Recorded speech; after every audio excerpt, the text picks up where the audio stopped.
The Shakespeare Revel is a Northwestern-based celebration commemorating the death of Shakespeare. Loosely tied to the Shakespeare 400 Festival in Chicago, the Revel spans the entire month of April and kicks off on April 3rd with the screening of Catch My Soul at the Block Museum and the unveiling of an exhibit at the Northwestern University Library. Ira Murfin, a doctoral candidate and a graduate assistant at the Alice Kaplan Institute for the Humanities at Northwestern, is in charge of the Shakespeare Revel.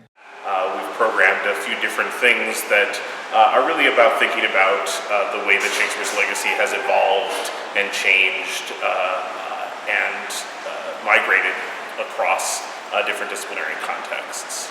And that seems really nice to me because it's just a chance for Northwestern to come together across a lot of disciplinary boundaries, across a lot of different kinds of relationships to Shakespeare's work or to performance or to theater, and to have this kind of informal, celebratory, collective experience. For example, we're showing this film that was made in 1974 that really reflects the culture of 1974.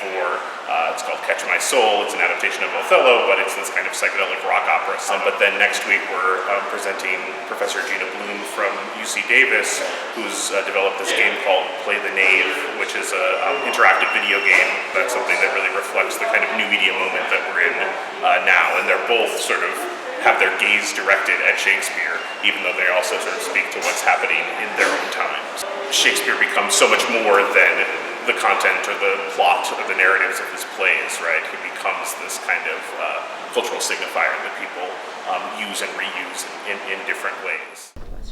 I'm the curator of this exhibit, the library exhibit.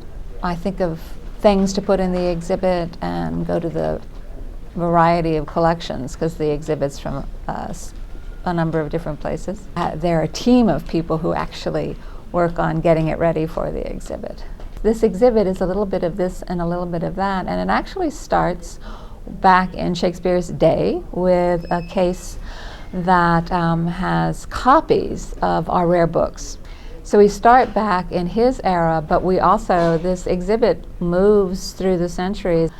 There was a mapping project that Wendy Wall and Will West, also in the English department, did with, it was an upper level seminar where they used mapping software to create an online website. It shows where and when plays were published all over the world by Shakespeare. So you've got the things from the 15th or the 16th and 17th century represented in the case back there, but we will also have the digital world represented, which is so Shakespeare. I mean, I think that Shakespeare's become a kind of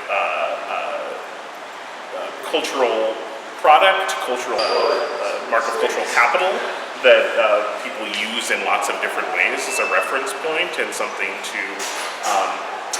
project their understandings of storytelling, of media, of cultural attitudes onto, and sort of use as a kind of